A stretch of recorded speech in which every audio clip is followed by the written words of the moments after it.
Alright, good day everybody.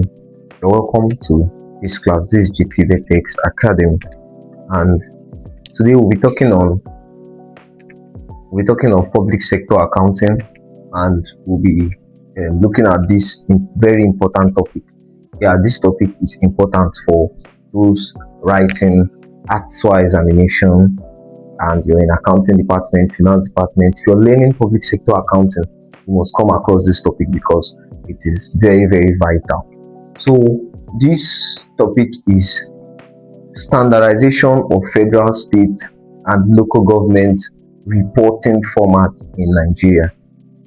Standardization of the federal, state, and local government reporting format in Nigeria. Now, you cannot talk of this topic without talking of what we call National Chart of Accounts, which is this National Chart of Accounts. So what is National Chart of Accounts?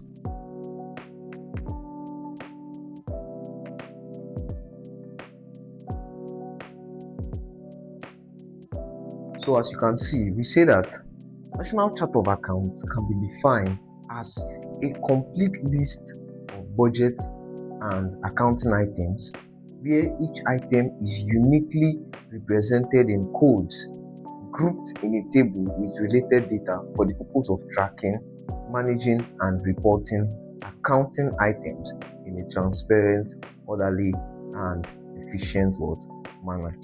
Now, in short, or in essence, what we are trying to say is that National Chart of Accounts is the recording of budget and accounting items in unique codes and grouped in a table with related data for the purpose of tracking, managing, and reporting accounting items. Which means National Chart of Accounts is should I say a method in public sector accounting where data and accounting items are written down and are reported in codes, in form of unique codes, and are grouped together with other related codes or data for the purpose of tracking and managing those data efficiently. Now, what are the objectives of National Chart of Accounts? What are the objectives of National Chart of Accounts? Number one says unification and harmonization of coding for budgeting and accounting. Remember, we define National Chart of Accounts as the classification or the writing of accounting and budget items in unique code, and placing them on a table with similar data or similar information for the purpose of transparency and efficient reporting. Now, one of the objectives is unification and harmonization of coding for budgeting and accounting. Unification means that there is now a similar way, there is now a united way, a common way by which budgeting and accounting items are written. Two says global interpretation of Nigerian general purpose financial statement. Yeah, it means that if these codes are being understood, if these codes are being learned and understand, persons from different countries, even countries that does not speak, countries that are not of the same language with the country that is presenting that information, can interpret those information. So global interpretation of Nigerian general purpose financial statement. We have nationally consistent financial reporting, just similar thing to the nation. Also, number four, it gives ample opportunity for comparability, which means that the budgeting items of this other nation, or this budgeting item of a different entity, can be compared with another different entity, because it's just like the coding is just like a similar language, a common language that we use to express budgeting and accounting items. Now, number five says ease of computerization of accounting statement. Yeah, it make computerization of accounting statement easy. And the sixth one there is improvement of transparency and and what? Accountability. National chart of accounts help to improve transparency and what? Accountability. Such thing can come out in your theory if you're writing ATSWA exam, so take note of that. We will also talk of the structure of national chart of accounts, but before we talk on that, let's talk about the features of national chart of accounts. What are the features?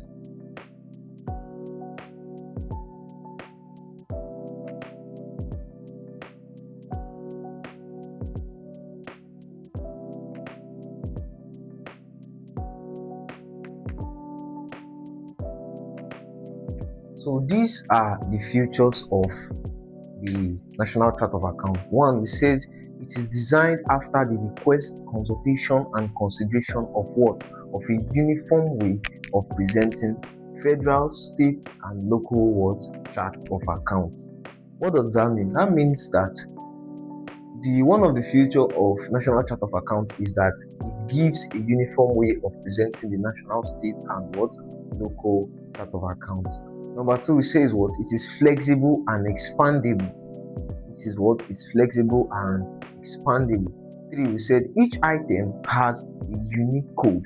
From the definition, it was stated there that each item is represented with what? A unique code. Four, it is used for both budgeting and accounting. In the definition, it's also stated there to use to present budgeting or budget and accounting what? Items. 5, we said it is IPSCS cash and accrual basis compliant. IPSCS means International Public Sector Accounting what? Standard. So it is in compliance with the cash and accrual basis standard of what? IPSCS. Now 6 says it is GFA and COFG what? Compliant. GFA means Government Financial Analysis, and COFG means Classification of CF of Government Function. So it means that it is in compliance with these two standards. Now let's talk of the segment of National Chart of Accounts. We have 6 segments of the National Chart of Accounts. Remember, they said it is grouped with, it is written in unique codes, and it is grouped with related information, so related data like that. So these segments are, we have the administrative segment, we have the economic segment, we have the functional segment, we have the program segment, we have the geographical segment, and we have the fund segment. Those are the 6 segments of the National Chart of Accounts. So let's explain each of them briefly with a little note.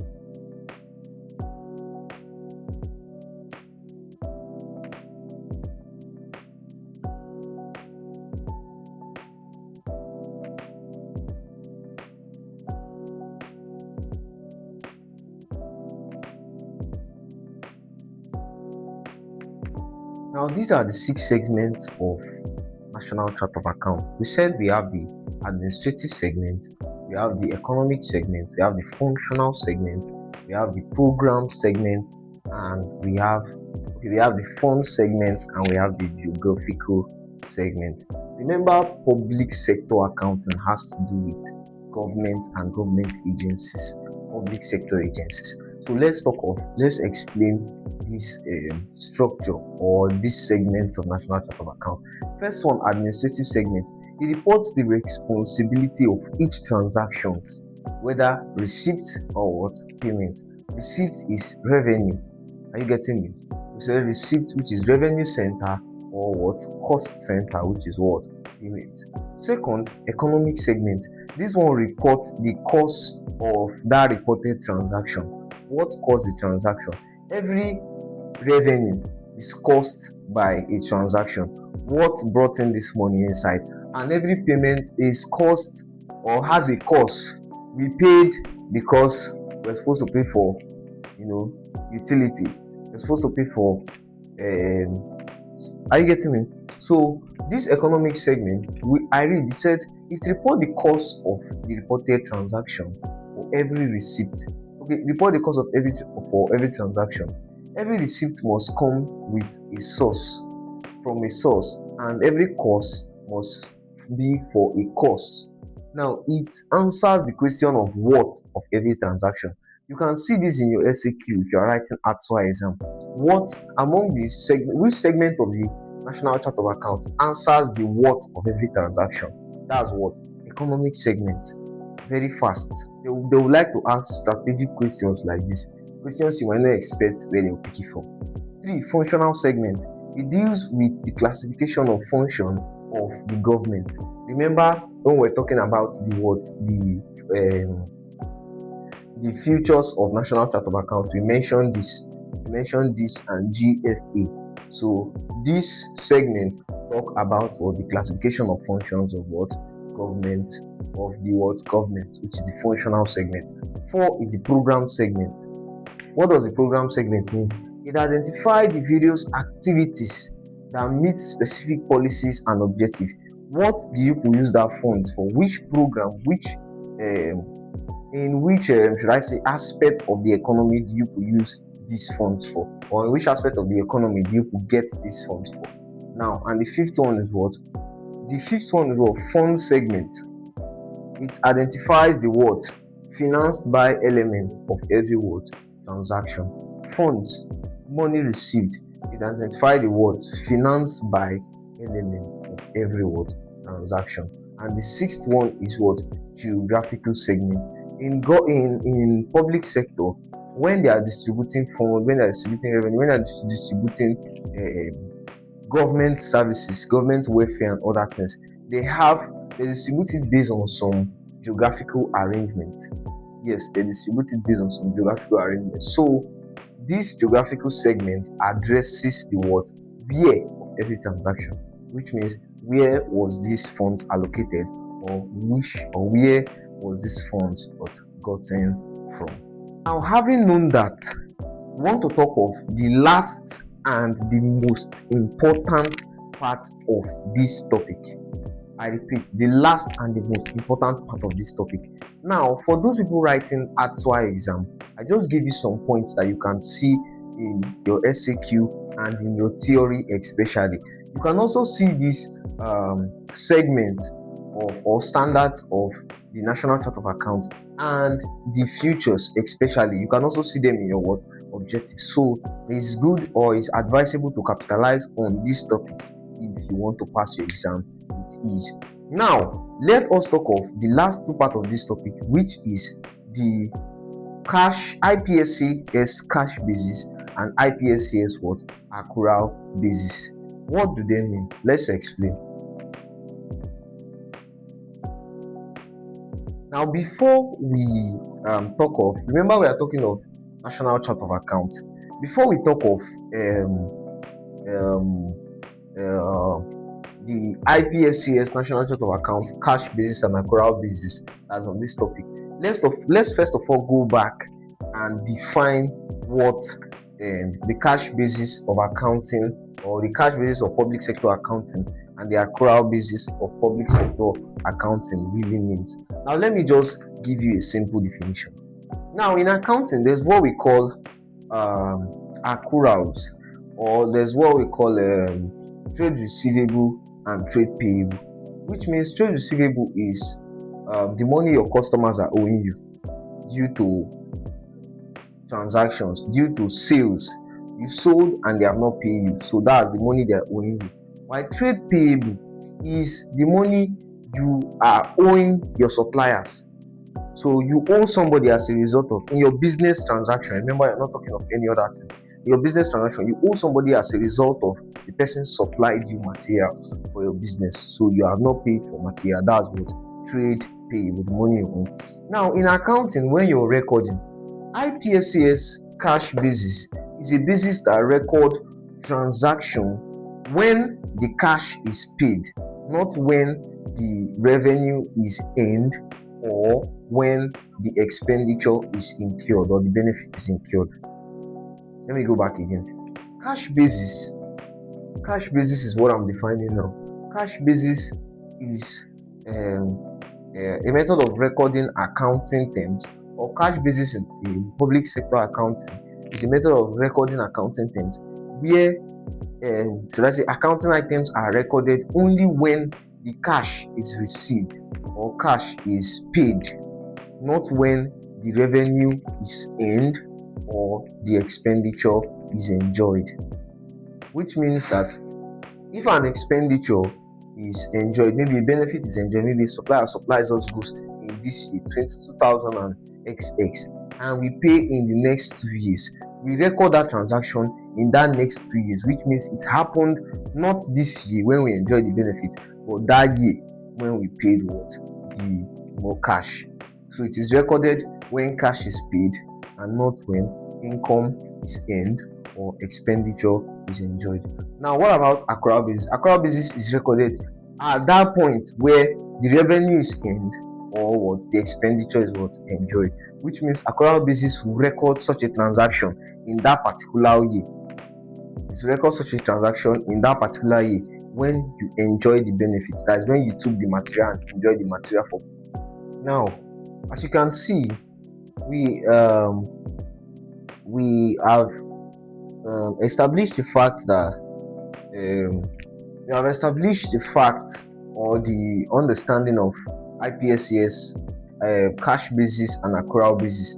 Now we are talking of IPSCS, particularly under National Chart of Accounts, and with this note, you understand some things. Now it says that cash basis is structured to meet just two requirements under National Chart of Accounts. The first requirement is the mandatory requirement, and the second requirement is the additional disclosure, which means that presenting National Chart of Accounts in cash basis, you must meet these two requirements. Now, what does the mandatory requirement mean? It means all the necessary requirements that are, or all the necessary standards that are required of an entity that claims to be presenting his statement in the accrual basis, in the cash basis, sorry. So anything the cash basis says is what you must do under this mandatory requirement. While the additional disclosure is the presentation of additional policies and disclosures that an entity is encouraged to adopt. These are the other policies that an entities are encouraged to adopt, and then with explanation of alternative method of presenting. I haven't talked of that. Let us then talk of objective of IPSCS cash basis. What's the objective of using this basis? First of all, we said that it describes the manner at which the GPFS, which is General Presentation of Financial Statements, on cash basis is supposed to be what presented when we are talking of what National Chart of Accounts. Secondly, it gives accountability about the cash receipt and payment of the organization. It gives receipt about the cash receipt and payment, and also gives receipt about the cash balances. Now it gives transparency about the allocation of cash resources. Transparency about the allocation of cash resources. We say it assessment of the ability of an entity to generate adequate cash for the future. It enhance comparability. So these are just the objectives. These are the reasons why IPSCS cash basis are used. Now let us talk about the components of cash basis. If you see cash basis or you see National Chart of Accounts in your ATSWA examination, you must see the component of cash basis. The component of cash basis, they are just three. Are you getting me? They are just three, which is they are the presentation or the statements that a cash basis will present. Are you getting me? The statement, if you're using cash basis, the statement you have to present, which is what? Number one is statement of cash receipt and payment. In other words, statement of cash flow. That's one. Number two is accounting policies and explanatory notes. That's number three. And that's number two. And number 3 is what? Comparison of budget and actual amount. So these are the 3 statements that are presented in IPSCS cash basis. Now, having known that, let's then talk of accrual basis. We say that accrual basis in accounting is a basis where transactions are recorded when the transaction happened, not when the cash is paid. I repeat, accrual basis is a basis in accounting or in public sector accounting where transactions are recorded when it occurs and not when the cash is paid. That's when the expenditure is incurred or the benefit is incurred, and when the revenue is what? Earned. Yeah, not when the cash is received. Now, before going further, we'll talk of the differentiation or differences between the cash basis and the accrual basis. What are the differences between the cash basis and the accrual basis? If you see any question that has cash and accrual basis, you must surely state these differences. Actual ICANN does not bring just one question that you just define and go. They will surely give you A1, A2, just like that. So what is the difference between accrual basis and cash basis? One is their definition. So remember, if you are giving any difference, an additional to it is their definition. So you said one of the differences is that cash basis record what? Transactions when cash are being paid, while accrual basis record transaction when what? Revenue is earned or expenditure is what? Incurred or enjoyed. That's one. Two, accrual basis take in recognition tangible assets of trade receivables and trade payables, which cash basis does not. I repeat, accrual basis take in recognition of tangible assets of trade receivables and of trade payables. Meanwhile, cash basis does not. Remember, cash basis is talking of when the cash is paid. So we just record what happened, the cash paid in that particular financial year.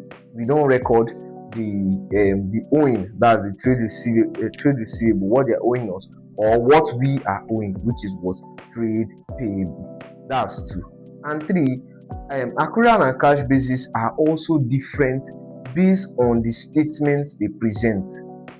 Remember, we just talked of these 3 statements that are presented in the cash basis. Now we will talk of the statements, about 7 of them, about 6 of them that are presented in this accrual basis. So that's the third differences between the cash basis and the accrual basis. Or let me just write it for simplicity.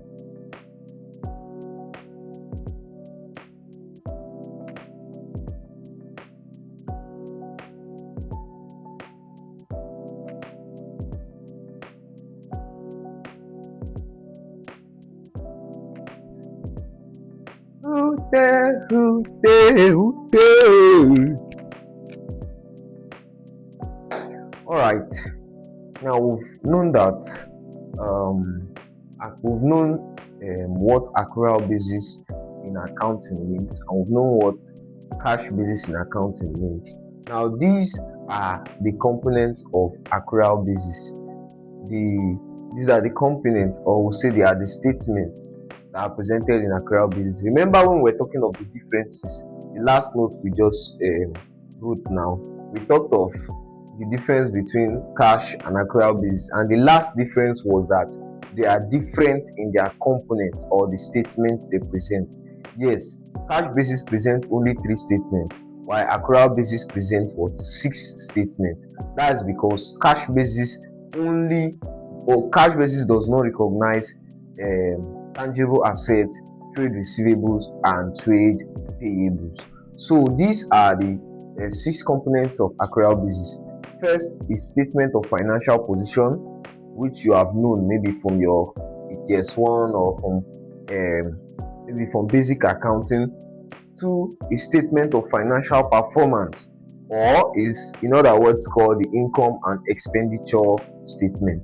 3 is the statement of cash flow, which in this statement of cash flow it has the operating, financing, and investing activities. It's divided into those 3 categories.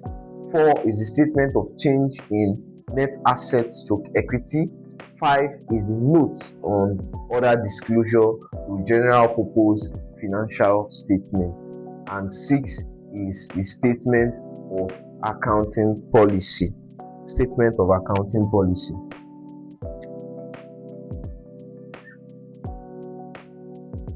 Statement of accounting policy. These are the 6 statements under accrual basis in public sector accounting. Now, I'll be making another video for